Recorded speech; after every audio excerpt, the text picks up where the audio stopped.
Welcome to Sober Sunrise, a podcast bringing you AA speaker meetings with stories of experience, strength, and hope from around the world. We bring you several new speakers weekly, so be sure to subscribe. Whether you join us in the morning or at night, there's nothing better than a sober sunrise. We hope that you enjoy today's speaker.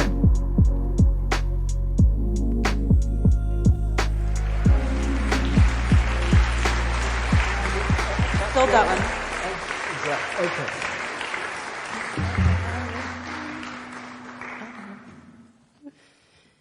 Hi, my name is Yvonne S, and I'm an alcoholic. Thank you. Thank you. Thank you so much. Is that the right? All right. Gukvel. It's nice to be here. Apparently, I've been told, jeg snakker engelsk fort. I'm going to try my best.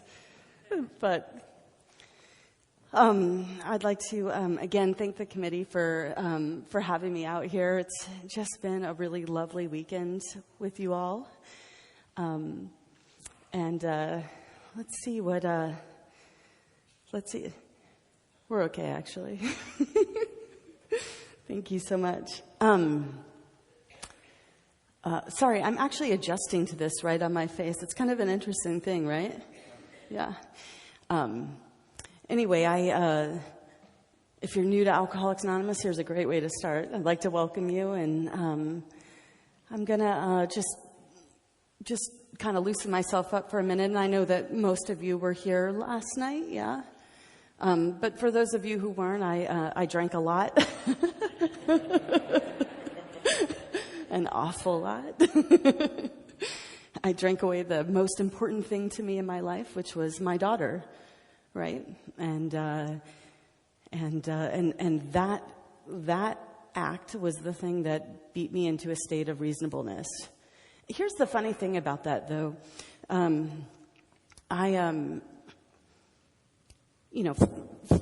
For whoever wasn't here, I have to be careful with my arm gestures. For whoever wasn't here, I was offered a deal to go into a facility, and it was the only way I could get custody of my daughter back. And I went because I wanted custody of my daughter, but I didn't want to be sober. And I was only going to go for a little bit. In fact, I packed up my things when I was there for 90 days. It was a 1-year program. I packed up my things when I was there for 90 days. And it took me a little while to pack. And by the time I got into the kitchen, Child Protective Services was waiting for me. And they told me that I was free to leave at any time, but I was not going to be taking my daughter with me. So I angrily stomped back up the stairs. And if you had asked me if we have this phrase in Alcoholics Anonymous, if we're willing to go to any lengths, right? And I'm really grateful that my first sponsor didn't ask me if I was willing to go to any lengths. No, I'm not. I am not interested in anything Alcoholics Anonymous has to offer. The truth is, I had no idea what Alcoholics Anonymous had to offer. What it looked like to me when I was new going to meetings was lame, right? Like just people kind of meeting and talking about their feelings and then not drinking. And then apparently people were happy with not drinking, but it was not appealing to me at all. And I could see, because I love to drink, and drinking does it for me. But whenever I drink, almost anything that's around me is going to be ingested, right? I could see that maybe I can't do anything illegal. But drinking, and I was 21 years old, and in the U.S., that's when you're allowed to drink, finally, right? I mean, who would get sober the year you're allowed to drink? Right? So I'm not, it's just going to be for a short period of time. So I had a really bad attitude about Alcoholics Anonymous. And And I didn't like meetings at all. I didn't mind so much the part before and the part after. It was just the during that I really hated, the meeting part. And it just, I never thought that it would look any different than that. Nor did I really care, because I'm not here for very long, right?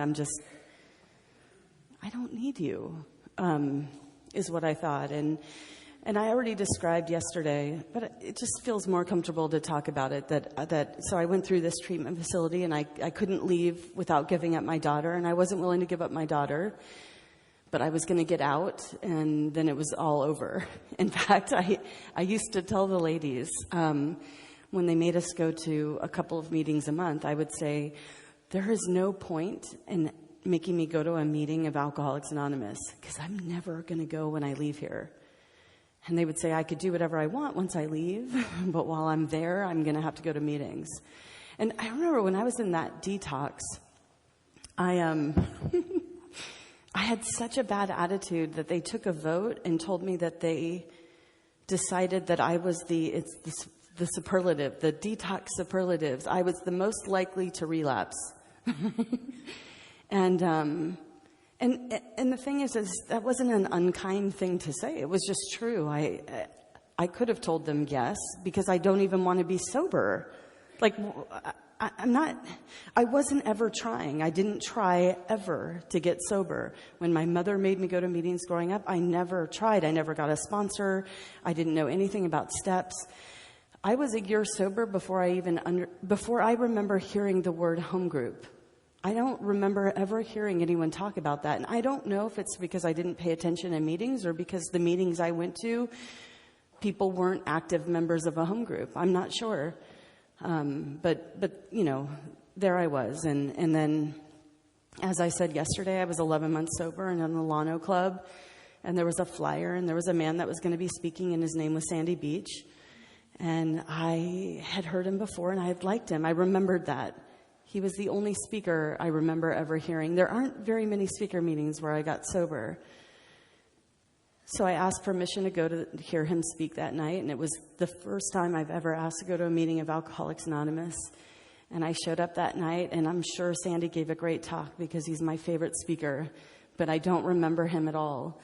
I just remember, and to be clear, like, I was 22 years old with 11 months of sobriety. I am almost out of treatment. I'm going to be out of treatment in 3 months.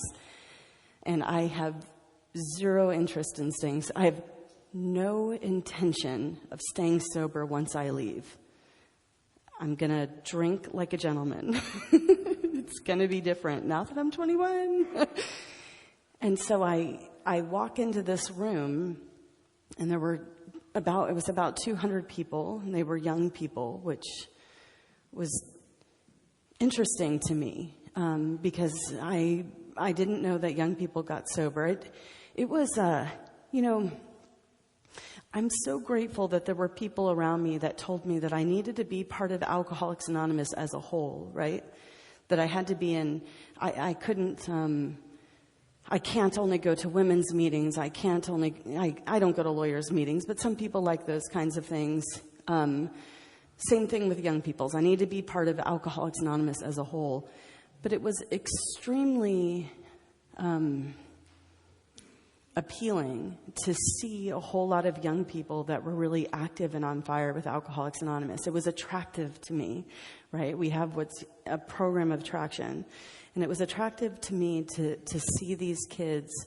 And, the other thing, too, is because I was young and I knew I didn't need Alcoholics Anonymous. I didn't need to be sober. I knew what would solve my problem. And I said it last night. One was money.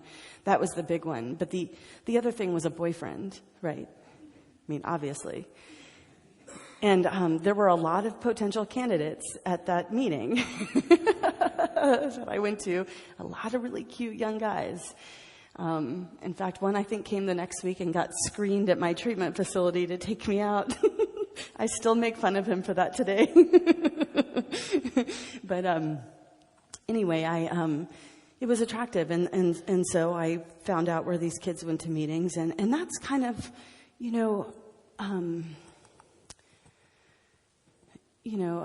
William and I were talking about it right before, how crazy. And my best friend Kenna, who sponsors my daughter Caitlin, talks about this, the same idea of like one day we're drinkers and then one day we're sober.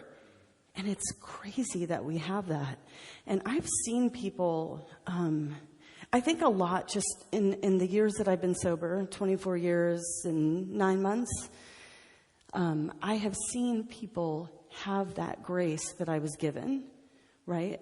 And embrace it and get active in Alcoholics Anonymous and then kind of slip away. And sometimes, I remember seeing this woman, Christy Morales. I'll say her name now because she's dead. Do you remember her? Katrina, did you ever see her? Irma? Yeah. This young lady, she wasn't a young lady, she was a lady. She came from Skid Row. Are you familiar with that? Is there a better word for it here? Huh?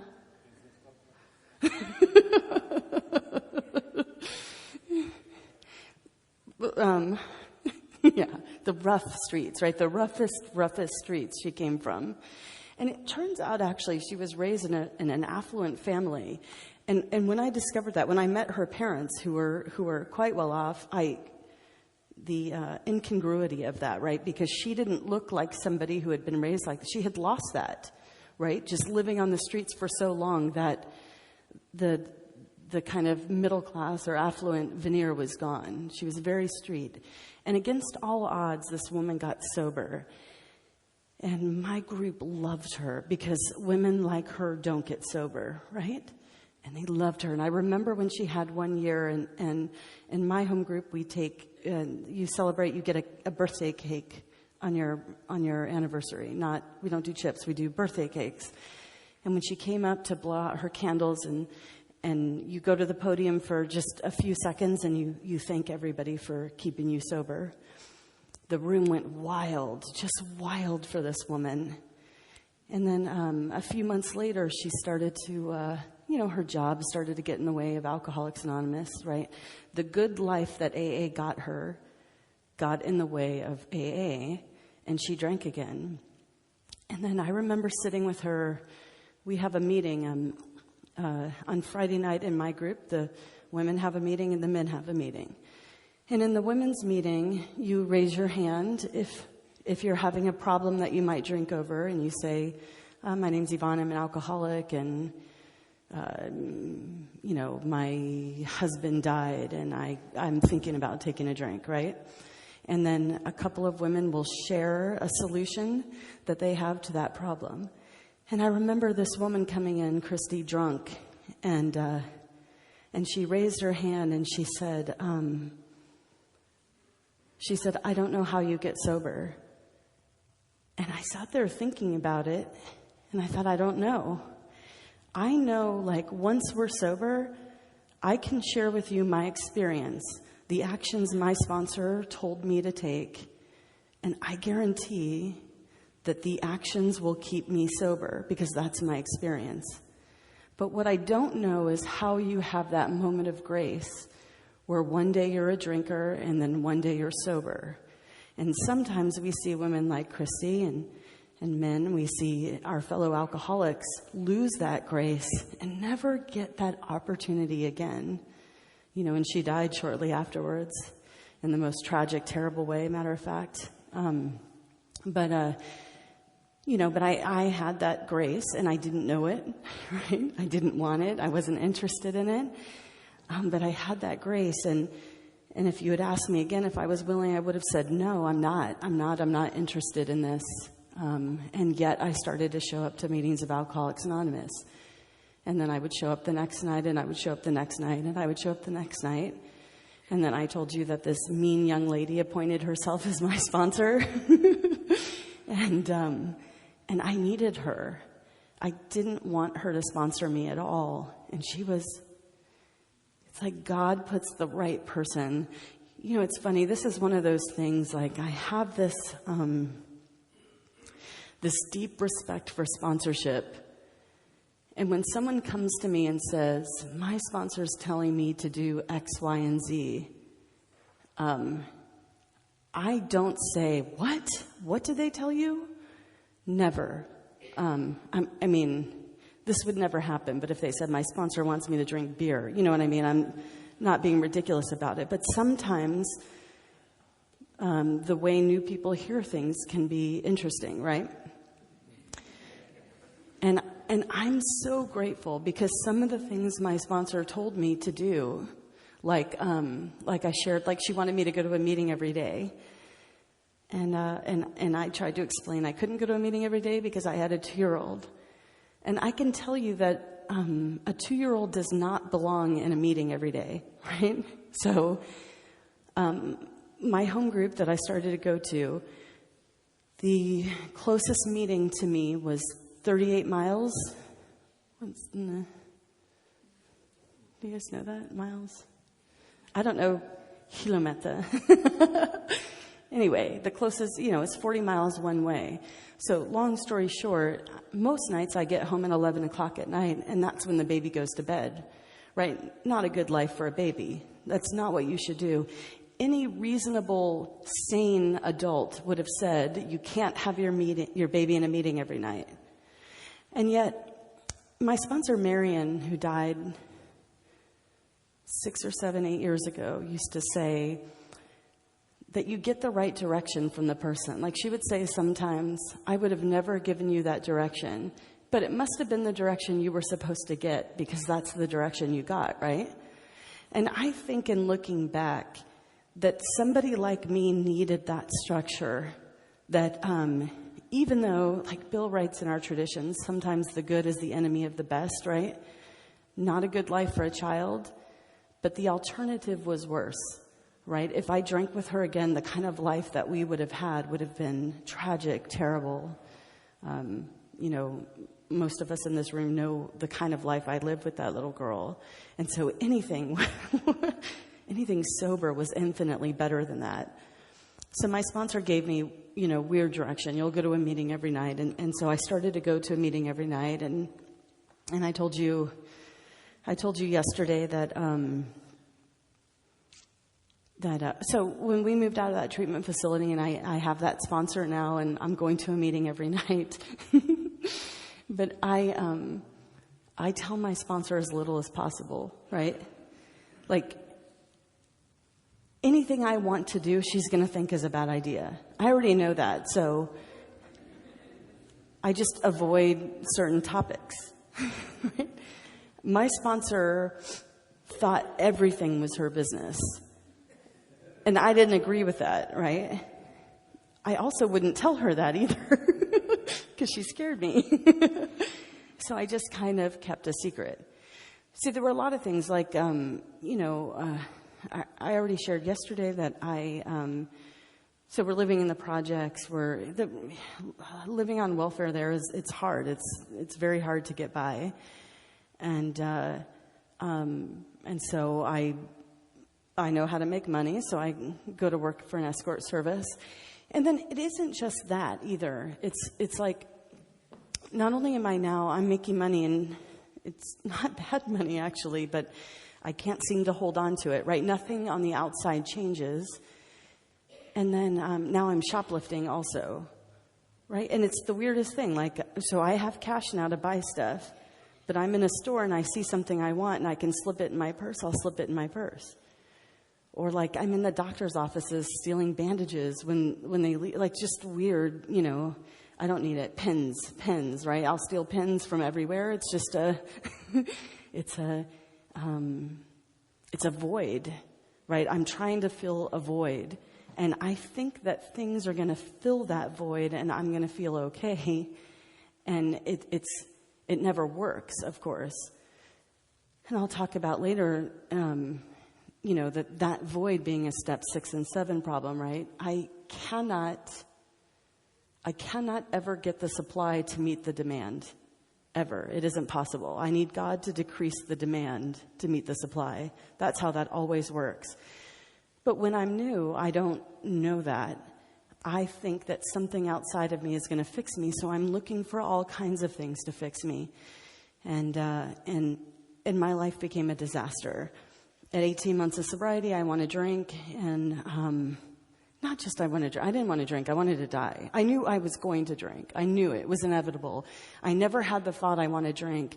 I had the thought, buy a gun. Right, that's,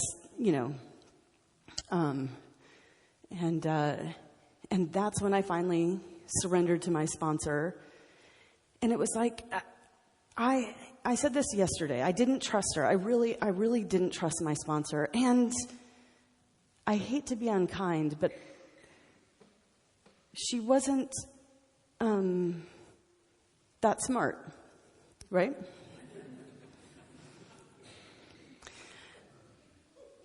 The thing about that, though, is that Alcoholics Anonymous is not a program of intelligence, right?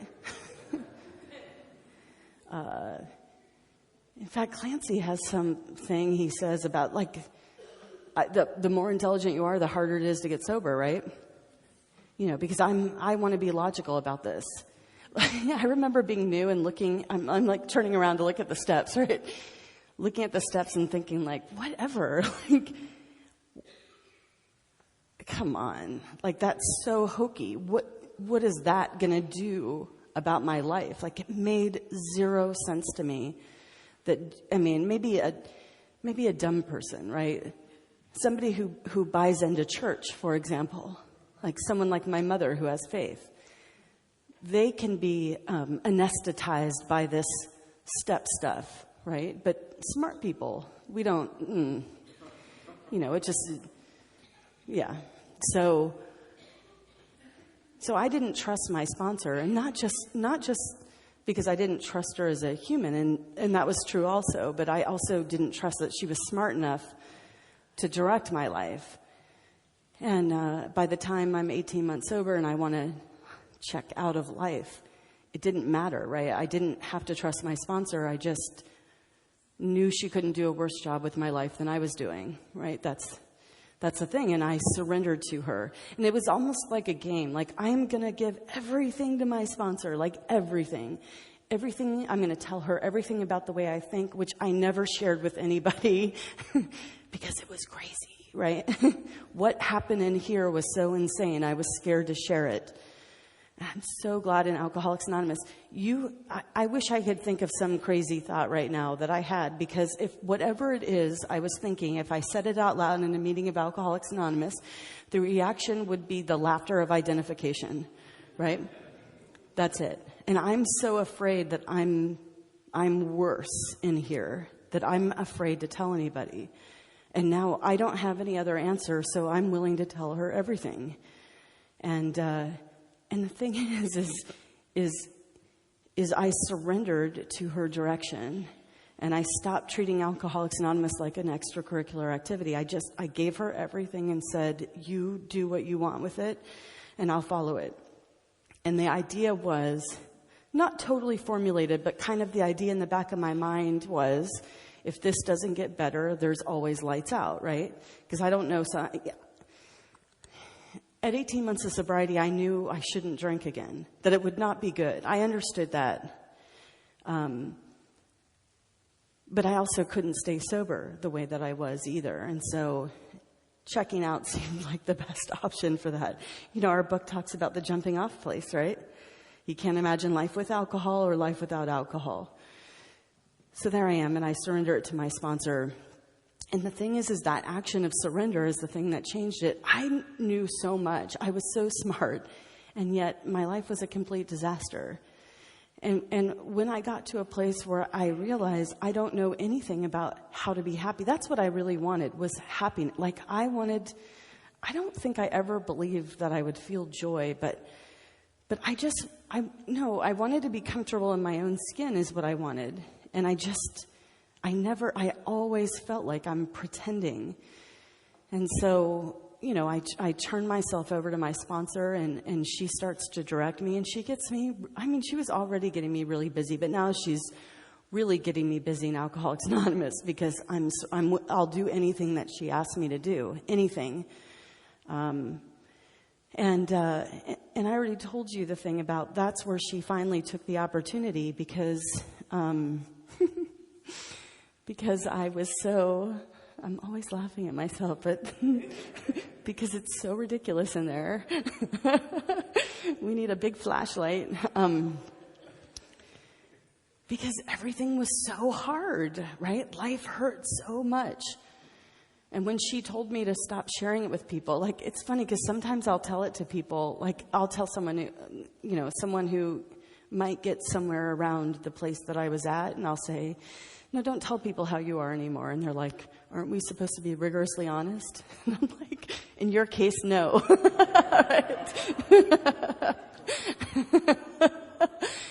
And, I didn't, I surrendered to the direction, so I was willing to follow it. I'm not going to tell people how I am anymore, so there's no more self-pity, gross rants anymore. And I'm going to smile and pretend I'm happy. But I thought I was doing something for you, like that my sponsor was being mean to me and being nice to you all by not allowing me to do that. I didn't know that what she was asking me to do was for me. And like I said yesterday, I started to pretend I was happy. I started stopped telling people how I was. And at some point, I became a joyful person. I really did. I felt filled with joy. And it's remained that way since. And it doesn't mean I've gone through periods of time where things have been rough. My mother dying was brutal, absolutely brutal. And yet, while I was in pain the whole time, I knew I wouldn't always hurt. I knew time and God, right? Time and God that everything would be okay. So I want to talk a little bit about my process with the steps and with how I found God. If you heard me yesterday, I was 11. I was raised Roman Catholic, very devout, believing in God. And when I was 11 years old, a lot of terrible things happened around me and to me, and I lost that connection to God. So when I came to Alcoholics Anonymous 10 years later, at 21 years old, I was a true agnostic. I wasn't sure. I was not atheist. I couldn't be 100% sure there was no God. But I couldn't feel God, and I didn't believe. I met lots of people in Alcoholics Anonymous who had faith in God, and I believed you had that, but I didn't know any way that I could get it, right? And so I just, I didn't know how that would ever be different. And one thing that my sponsor asked me to do, of course, was to get on my knees and pray. And my first reaction to that was knees? Come on. First of all, it's irrelevant what position my body is in. God doesn't care, right? If there is a God. And two, when I would try to pray, I felt like a chump. All I could do, I'm alone in my room and I care that I look stupid. I'm on my knees, talking to air, feeling like an idiot. And so I would stop because I felt stupid, alone, right? And the thing is, I recognize later, in case I forget to come back to it, of course God doesn't care what position my body is in. It's for me. The act of being on my knees is an act of humility for me. That is what I'm looking for through the 12 steps is humility. And so now I understand. See, it was the rationalization. I was so rational, I couldn't understand anything. And this whole idea of not being willing to pray is, again, a lack of humility. Because I learned, even after I surrendered to my sponsor, I surrendered everything except prayer. It was the one thing I wouldn't surrender. And the thing about it is that the act of prayer is also an act of humility, just like the act of following direction that makes no sense. It's an act of humility. And I get great results from acts of humility. And I know that because I have enough experience now where I can see that, and yet And yet, as Bill writes in the 12 and 12 and the 12 step, I was seized with a stubbornness, right? And I could not do it. So I get to Alcoholics Anonymous with this aloof attitude or ambivalent feeling about God, whether he exists or not. And I also get here not wanting what you have and not really thinking that I'm an alcoholic.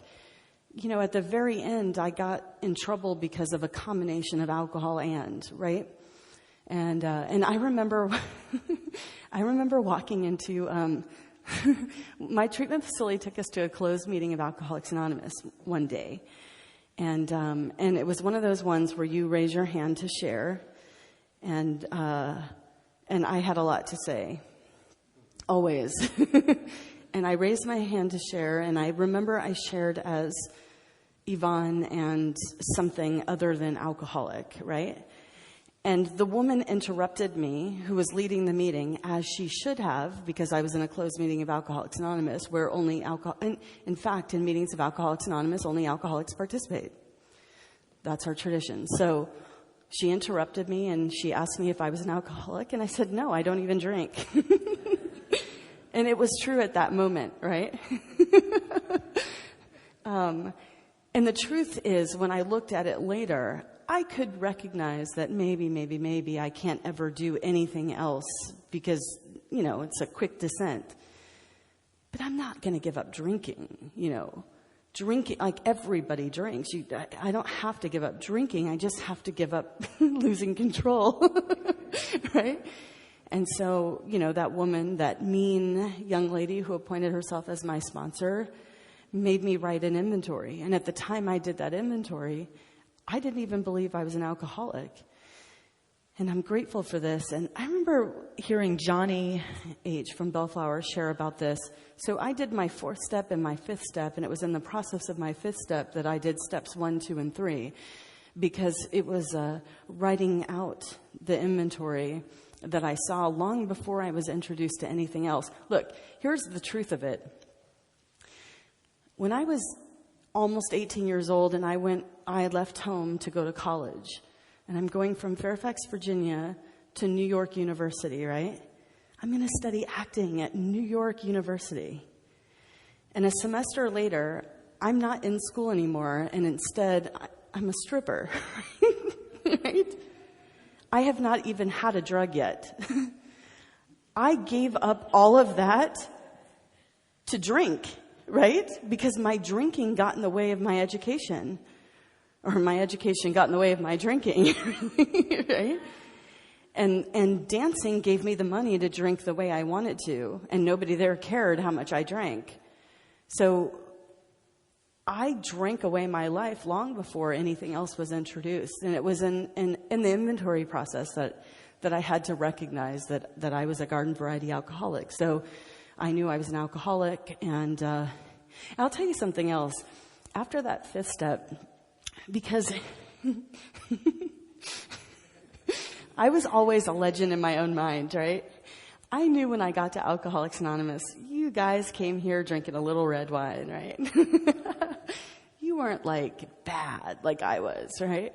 Now, I got sober at 21, right? How bad was I? I didn't last very long, but again, I was a legend in my own mind. So when I got to Alcoholics Anonymous, and when I recognized finally that, okay, yes, I'm alcoholic because when I pick up a drink, I can't control how much I drink or when I'm going to stop. All right, I'm alcoholic. But I'm not only an alcoholic. I'm an alcoholic and something else, because you guys got here on red wine. You know, I'm badder, right? I'm different. And she didn't ask me to stop. I was the only one in my meetings identifying that way. Of course I was, right? She didn't tell me to stop doing that. She gave me a tape. We had tapes back then. She gave me a tape of Johnny from Bellflower. She told me to go home and play it. And I played it. And what I heard him say was that as long as he was an alcoholic and something else, that he was different from you. And that the program that worked for you might not work for him. And when I heard him say that, I knew that's why I was identifying as that, right? to let you know that while you guys got here drinking a little, like, I was tough, right? So, and by the time I did my inventory, I was in Alcoholics Anonymous long enough to be attracted to what was happening here. And so from that day till this, I'm just a garden variety alcoholic. That's it. And it's so funny today because I can't even think of myself in it. I am a garden variety alcoholic. It's not something I say. It's something I know to my innermost being. So, I do that, and my sponsor gets me busy with new people and with commitments and made up commitments when I can't get commitments. I'm just all over the place, learning to be of service in Alcoholics Anonymous. And my sponsor, I'm somebody that if you come to my home group, I have Irma can tell you, I have many, many commitments. Right? There's lots of things that I have my fingers in. And it isn't because I'm a good person. Right? My sponsor got it in my head when I was pretty new. I'm somebody, my head is very loud. It talks to me all the time, very busy. And it's never nice, right? It's always how terrible I am, how different I am. I'll never be like you. It's constant. And my sponsor said, the louder my head is, the more work I have to do. And it seemed like she was right in the sense that the more service I did, the more I did for others, the better off I felt. And even better if it was things that nobody knew about, right? Whoever baked the cakes and brought them in, I didn't get to see who baked the cakes, so you get humility for that, right? You just, maybe some people here know who baked the cakes, but we know who cut them. It was great cutting, matter of fact. Where's Alex? Is he here? Anyway, and so I got very, very busy in Alcoholics Anonymous, and it gave me relief. But so things kind of progressed along that way. But my sponsor at that time had never been beyond the fifth step, so I was not beyond the fifth. We just kind of stopped there. And the concept we had was that you make amends by living differently, right? Which is important. It is important to live differently. But where I got sober, there was a man who used to say, he would say, when we amend the Constitution, we don't apologize to it, we change it, right? And when I was new, I would think, yeah, that's right. Except for that the word amend is different from the word amends. In the dictionary, they have two different definitions. In fact, the word amends is both singular and plural. I make an amends, and I make plural amends, right? It's the same thing. I don't make an amend. And the word amends, the dictionary, is to make direct restitution, right? And so, yes, I have to live differently, but what I needed to learn eventually was that I also have to right the wrongs I did. But we weren't there yet, because my sponsor wasn't there yet. And like I said, I had no relationship with God, and it was the one thing that I wouldn't do. And when I was 2.5 years sober, I flew from the D.C. area to Southern California to go to a conference, an AA conference out there in Southern California. And we had been going, my home group had been going to, so in the D.C. area, there's not very many speaker meetings, as I said, but there are many conferences within a 6 to 8 hour drive, right? And I have a feeling that you guys are like this too, right? So we have the Lithuanians here because there's a conference this weekend. Yep. If there was a conference within an 8 hour drive, we'd pack up a bunch of cars and rent a couple of hotel rooms and just put bodies everywhere and just go. And we would listen to, I remember just when I was new, like I said, I still hated meetings, the meeting part. I liked the before and the after, but the meeting part I didn't like. And then the first time we got packed into a car and drove somewhere, and I heard, I can't even remember who my first speaker was. It was like Johnny, or it was Clancy, or it was Sharon, or it was Tom Ivester. And I remember just feeling like full, right? Like satiated. Like, what is this? It was the first time. It was hearing people share their experience in getting sober and in staying sober, that I started to fall in love with Alcoholics Anonymous. And then I was like, I had no money, that I would get tapes whenever I could. And my car didn't have, I had a car that a church donated to me. I still remember it was a powder blue 1978 Honda CC Civic, I think. Yeah. And it had no tape deck. But my daughter had a little Fisher-Price tape recorder. And I would put that in the console, and I'd have to turn it up as loud as I could because the car was so loud. It was stick shift. And I would put the tapes in there.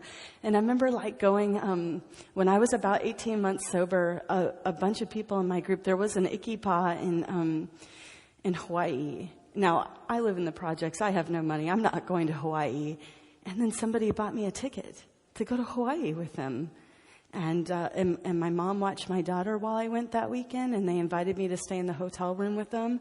And then some other woman took me on a side trip to Kauai, and I couldn't even believe it. And I remember hearing Bobby Coyle from Philly that weekend, and I bought his tape. My mom gave me some money that weekend, and I bought his tape. And if you got in my car, you had to listen to Bobby. And I started to fall in love with Alcoholics Anonymous. And when I was 2.5 years sober, we went to, it was an Ikipa in Anaheim. And a bunch of us went out a few days early because going to those conferences, I kept hearing all these speakers from the Pacific Group. I mean, I heard speakers from other groups too, but there were so many from the Pacific Group. And I thought, what kind of a speaker factory is this? It's so weird. And I remember about 80 of us went that night. And in my home group, if you come visit, there's a part where they ask if you're out of state and you're visiting to stand up and introduce yourself. And we'd love to know who you are so we can say hi to you at the break. And I remember how fun it was that night because it was 1, 2, 3, 4, 80 people. We're all from the same home group, and everybody was cracking up, and it was so funny. But the most important thing is I remember walking in there and thinking, I love this, like this meeting, like walking into a meeting with, I think there were maybe like 800 people there at the time. And I loved the energy of that room. And I was like, I want to move here and be part of this. Like, I love that. And then after that, I went to the conference that weekend. And after that weekend, I got on the airplane and here's the thing. I got really distracted that weekend with a boy. He was paying a lot of attention to me on Thursday, but not on Saturday. And so by Sunday, I was obsessed. And we were on a layover in Houston, and I was paying attention to him and her. And I was not paying attention to myself. And when I stood up really quickly, I had my backpack on, and it fell off, and my arm jerked up. And I had, you know, those like boarding passes used to be hard, kind of like cardstock paper. I jerked it up, and I clipped off some cornea from my eye. Sorry, it's really nasty. And I just thought, you know, when you poke yourself in the eye, it hurts really bad, but it goes away in a short period of time.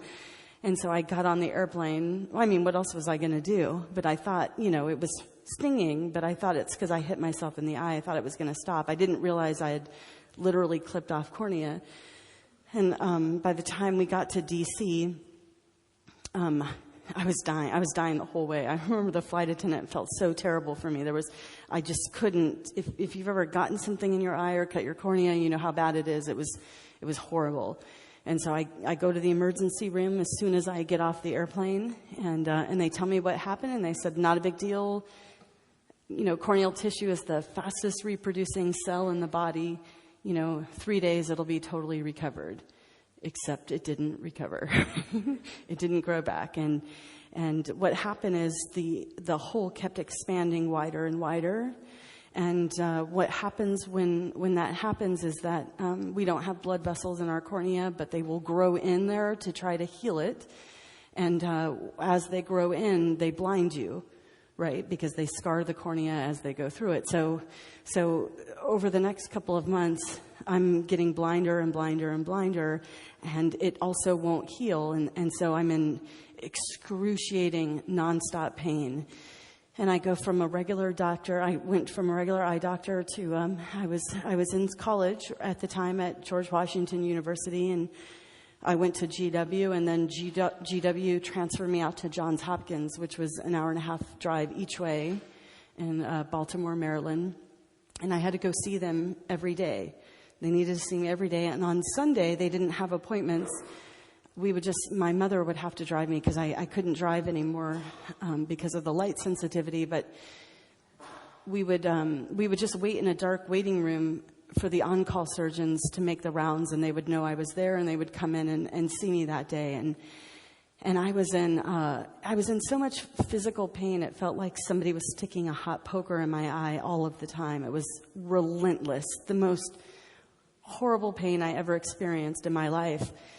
And at one point, for more than a month, I had to put eye drops in my eye every half an hour, 24 hours a day. I remember I had to switch them. And I never had to set an alarm clock for 30 minutes because I couldn't sleep that long because of the pain. And you know, if you're here and you've suffered from some kind of chronic or acute, physical condition, one of the greatest problems is the lack of sleep, right? Just not being able to get enough sleep. And my sponsor wouldn't allow me to take pain medication. And here's the thing, is that it was the right call. There may be a time when it's necessary for something that is short term. I don't know. We'll see when it happens. But someone like me, I cannot, with my background, live on something that's going to take the edge off. I have to find another way. No amount of pain is worth the risk of returning to the life that I had before. And that's as simple as it is for me. So that's how I handle that. But I was in excruciating pain and no sleep. And one Saturday evening, by the time I see the doctor, and the doctor says, Yvonne, there's nothing more we can do for you. 50-50, you're going to lose your eye altogether in the next week. And I just remember being so devastated that night. And my mom drove me. She would drop me off at my meeting, and then someone at my meeting would give me a ride home. So she drove me from Baltimore to my meeting, which was in Maryland, whatever, it doesn't really matter. But on the way there, I made a decision that the next day I was going to go downtown, and I'll talk specifically about, I couldn't take painkillers, but I decided that the next day I was going to go get a bag of heroin, right? Because it made perfect sense. Because I knew it would take the pain away, right? I felt like I cannot possibly go another 24 hours in the kind of physical pain I'm in, and I knew that would remove the pain. So, and it wasn't that I felt sorry for myself. I mean, don't get me wrong. I felt extremely sorry for myself. But it wasn't the self-pity that led me to make the decision to not be sober. It was the physical pain. I didn't feel like I could go through that physical pain anymore. And so I showed up at my meeting that night, and I'm not going to share that with anybody because I don't want to feel guilty about my decision. It's made, it's done, it's going to happen. And a woman approached me that night, and she told me what I needed, unsolicited, right? I'm sitting there in pain, and she walks up to me and says, "You know what you need to do?" "Oh, please tell me." I mean, Johns Hopkins doesn't have an answer, but I'm sure you do, right? She said I needed to go home and pray for the removal of the obsession I had with my eye. I wanted to kill her. Right? I hated her so much. I've realized today that I guess she thought I was faking it or something. Like, there was no faking. Like, people, when I took the subway to school, they'd move. It looked like there was something crazy happening, but it looked really contagious. But, and I went home that night. I remember I was so angry with her. It was like one of those things, like, I for a couple of hours, I was in bed plotting her murder. can you really stick a cigarette in a Coke bottle? And, I mean, just, and you ever have that experience where you're so angry at someone you find yourself screaming, right? At them with all the things you want to say to them, and then you're like, what am I doing? I'm alone, And I'm just furious. But after a couple of hours, because I've had this surrender in Alcoholics Anonymous about everything except prayer. I will not give up the prayer. But after a couple of hours, I start to get that second voice in my head that says, why don't you take the action? And then the head, no, that's stupid. I mean, it's stupid.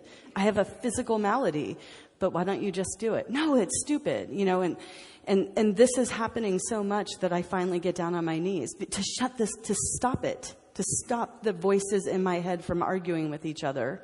I got down on my knees, and I don't remember what I said because it wasn't important at the time. I can tell you that the spirit of it was, God, please remove the obsession I have with my eye, whatever.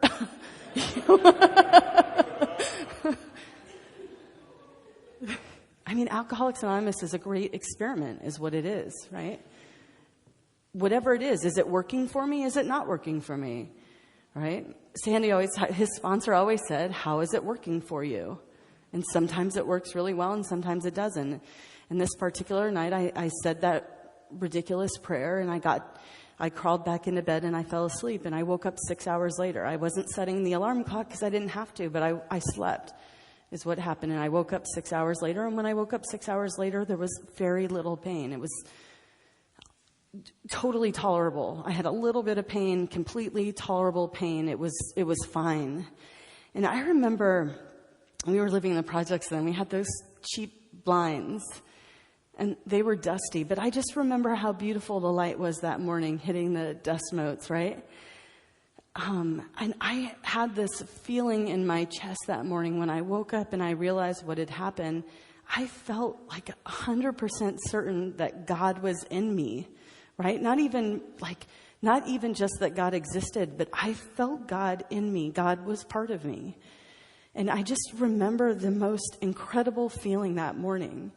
And my mom picked me up that day, and the doctor we saw that day was the same doctor I had seen the night before. And he said he had no medical explanation for the healing that occurred in my eye overnight. And I know what happened. I surrendered to something, right? I said this prayer, I got sleep, and the sleep healed, right? That's what happened. I prayed for removal of the obsession, and it happened to work because I surrendered to it. That's what I think happened. And yet it doesn't even matter what happened. What mattered is that it worked because I surrendered to it. And I'm still blind in the eye, by the way. Sometimes people get that wrong. Oh, now she can see again. But I was blind. I'm still blind. But it didn't matter. I didn't care if I was blind. I cared that the pain was gone. It was such a tremendous gift. And the thing is, too, is that we were talking about this earlier today in the panel, and I was thinking about how, is it Omar? Yeah, from Iceland? Yes. So we've never met before. And you grew up in Iceland, yes. And I grew up in the States. And you used language that's the exact same language that I use. I love that here in Alcoholics Anonymous, because what happened for me that day is I was thinking about the remarkable thing that had just happened, this feeling of God, this feeling that I lost when I was 11 that was now back. The thing is that I recognized too was that the whole time I was going through that process, which went on for months, right? Like 4 months or so, I felt so sorry for myself. I thought, I'm blind in my eye now, right? It's bad. It's a terrible thing that happened to me. And yet from this thing that I thought the whole time was bad, I received the greatest gift I've ever gotten, right? The grace of the feeling of God in a moment, right? Serendipity, unmerited, right? I did nothing to deserve the feeling of God, and yet it came because I surrendered to some direction that made zero sense. As a side note, the person that gave me that direction, her sponsor gave her that direction when she went through a bad breakup. I am so glad I didn't know that, Because I would have judged it even more. What? That's some emotional pain. Go away. Of course you were obsessed. I have a physical malady. That's not going to work, right? But it did, because I surrendered, right? And from what I judged to be a horrible experience, I went blind. I went through this whole thing. I received the greatest gift I've had. So I can no longer judge what is good or bad. I have no idea what is good or bad. I know that whatever is going through, and I remember, being, when my daughter was out on the streets, being terrified for her, terrified that I would lose her, but also having the certainty that nothing I did, that she had her own God, right? I had the best mom in the world, and she could not interfere with my drinking until I was ready. And I didn't look ready, but obviously I was, because here I am, right? That my daughter had her own God.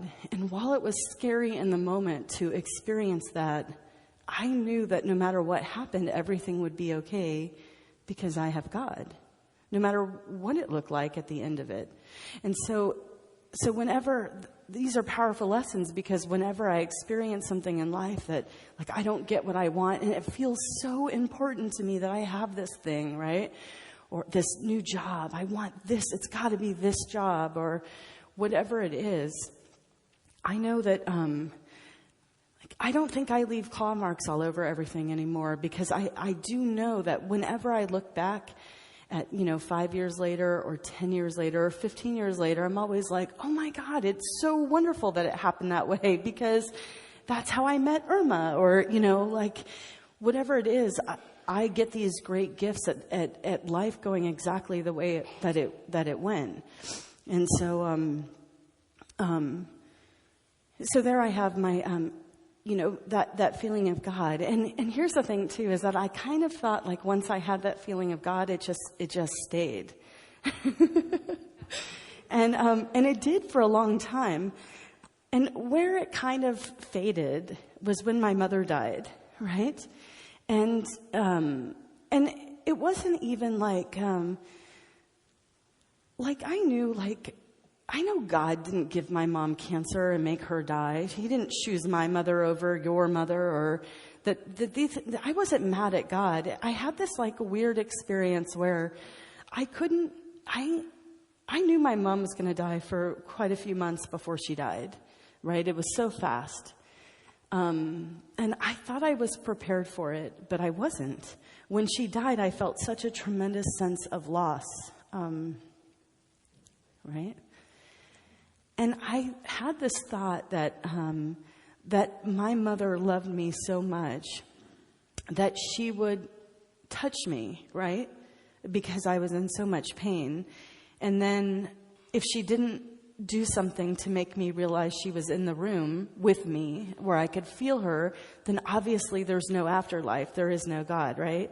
And I just had this period of time, and about a month, where I kind of had this feeling about it. And I would say, okay, Yvonne, we're not going to worry about it too much. It'll come back around, right?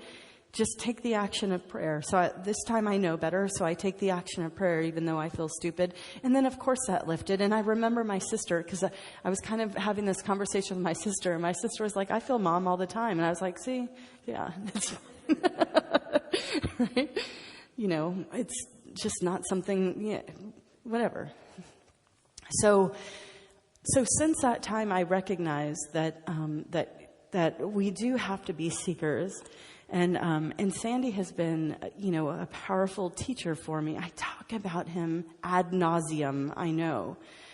But he has been such a powerful teacher for me of being a seeker. And I remember him talking about, he said something along the lines of that, that God could and would if he were sought, right? And how sometimes we think, we hear that as God could and would. Right? Because what is seeking? And he said, when I was a little boy and my dog ran away from home, what did I do to look for my dog? I made signs, I put them up everywhere, I knocked on neighbors' houses, he had his parents drive him around, seeking that dog, all of the actions, what did that look like? And why wouldn't I take those same actions to seek God? And then, it was like a revelation to me that God should be that important to me, right? Like, this feeling is so important that I should invest a lot of time into what does seeking look like. And it seems to me today that is also another form of surrender, right? That's why it works for me, is because I surrender to this idea. It's a humble act for me to look for God, however that is. So, and there's many forms that I do, that I take, or many actions I take. It could be reading other people's experiences, right? It's service, not just in Alcoholics Anonymous. Most of my service is in Alcoholics Anonymous, but I like to do this thing, and I'll just talk about it because you can do it, and then you'll see it's really fun. I'll give one example, but only women should do this, okay? Because men, if you do this, we're going to think you're creepy.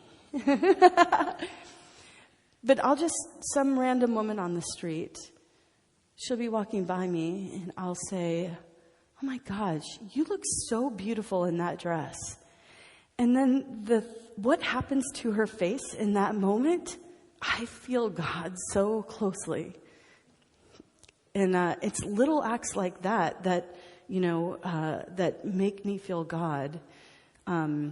And so I try to incorporate those kinds of things in my day all of the time, because they're constant reminders of how to feel close to God and what to do for God's kids. So I ended up, my sponsor and I became really good friends, and the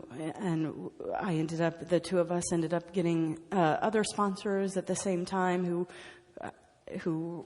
were able to take us through the rest of the steps because we had both only gone to the 5th step, and I was like 4 years sober. And so, and my sponsor brought me through step 6 and 7. And like I said, the whole idea, okay, I want to jump back to the 3rd step really quick because I always worried about what the right action was to take. And I could go crazy about whether this action, is this the right thing to do? And I love in our book, Alcoholics Anonymous, in the 3rd step, it says at the top of it must be 60, 61, 66, it must be the top of 63, where it says that God provided what we needed so long as we stayed close to Him and performed His work well. So when I'm trying to decide, should I accept this job or that job? God doesn't care. God is not my pimp, right? What matters is, am I close to Him? Am I performing His work well? And then that makes me feel more comfortable. There is no decision now that's going to totally change the course of my life. No positive, right? I could do harm that would change the course of my life, but choosing one job or another is not going to change the course of my life. It's irrelevant. Staying close to God is what changes the course of my life. So, along those lines, my sponsor used 6 and 7 to help me reduce the demand to meet the supply, so that I would be comfortable where I was at. There was never going to be enough money, enough Him, enough whatever it is. There would never be enough anything outside of me to make me feel comfortable in my own skin. It had to be addressed another way, right? God. I had to use God. And then, as I said, with the amends process, my sponsor taught me to make direct restitution, to sit people down eyeball to eyeball, to tell them what I did wrong, and then to invite them to include anything I had forgotten. I remember so Caitlin was in foster care for a little while, and this family was so lovely, such a lovely family. They 2 parents and 6 children. Caitlin was the 7th. She looked somewhat like them. They're all strawberry blondes. And when I went to treatment, the mother came and met with me and said, she said, I don't want to put any pressure on you. I want you to do what you want to do, but I want you to know that we love your daughter, and if you don't want to be a full-time mother, we would love to adopt her, right? And I made the decision to keep her because I was selfish. Now, I'm glad I did, but I did it because I was selfish, because she would have She would have had, on paper, a much better life with the family than she would with me, and it worked out the way it should have. But and here's the thing, too. So my daughter comes back to me with a lot of issues because she's been abandoned and taken, as an infant through crack houses and all kinds of... I'm not a crack smoker, but that's the kind of place I like. I feel comfortable in a crack house, right? So she had a lot of issues. She comes back to me for like 2 days, and then I have a temper tantrum and tell them I'm going to kill myself, so they put me in a mental institution. So she comes back to me, reattaches to me, and then I go in a mental institution because I have a temper tantrum, and then she goes back to the foster family. It was so confusing for her, and she had such a hard time adjusting, right? And so when I sat down with that family and I made amends to them for how I ripped, their children loved my daughter. They thought of her as her sister. They wanted to be with her. And when I apologized, when I told the woman that I was sorry for what I did, and she said, well, no. She was so nice about it. And I said, well, no. And then I took her, and then you had to take her back again when I went to the mental institution. And then she was like, yeah, actually. She was like, that was pretty bad. But she was still really kind about it. But just the humility in meeting those right things. And with my mother died when I was in law school, and I owed her a lot of money, but I was still in the projects. And I'm really grateful that my sponsor told me, she said, go ask your mother. She said, you obviously can't pay your mother back before she dies, but ask her what she wants you to do with the money. And so I did. I met with her and I made direct amends. I had done that before, but I brought up the money thing and asked her what to do. And of course, it had to do with paying for school for my daughter, right? But that was met, right? I knew what she wanted. I got to make that direct amends, and the money got to go where my mother wanted it to go. And then my sponsor, in the process of making those 9-step amends brought me through 10, 11, and 12, right? And in the 11th step in our book, Alcoholics Anonymous, it gives us some actions to take upon awakening and some actions to take when we retire at night. And, my sponsor asked me when I was new and I started to, when we retire at night, we constructively review our day. Where were we selfish, dishonest, self-seeking, and frightened? Something RSAD, resentful, selfish, afraid, and dishonest is that as opposed to the 4-step. My sponsor told me I had done a 4-step, but I was not in a regular practice of taking inventory, so she told me to write it down. And I wrote it down for a few years. And in the process of, every night, my sponsor wanted me to write it and then call her in the morning and report to her what I wrote. And in the process of doing that, it became intuitive, right? So, I know immediately. I don't need to wait till night, because if I say something unkind to Ian, it hurts me right away. I feel it right away in that moment. And then hopefully I have the humility to clear it up right away, because as I have my friend Rita says, if you have to eat dead crow, better to eat it while it's warm, right? And the truth is the longer I sit with something like that, the worse I feel and the harder it is. It's just better to rip the Band-Aid off and get it out of the way. And as a result of that, I get to continue to feel close to God and have this great life. The sweet life I have today is ridiculous. I have my dogs at home. I have my chickens, my little hens. I have this great relationship with my daughter. And by the way, if you heard her today, our relationship says way more about her program than it does about mine, right? Because I always wanted her in my life. She had to process things in order to feel comfortable with me after what I did. But I get this sweet life with this little girl, and my life is just filled with Alcoholics Anonymous, just totally filled with Alcoholics Anonymous. I feel almost like work is what I do in between meetings, to tell you the truth. And I have a big career and a big job, and they don't even know I'm sober. They think I'm like this goody two-shoes. They know nothing about me. And I've worked for them for a long, long time. But I do that in between meetings because I feel so close to God here with you guys, and I really want to thank you for allowing me to come out here.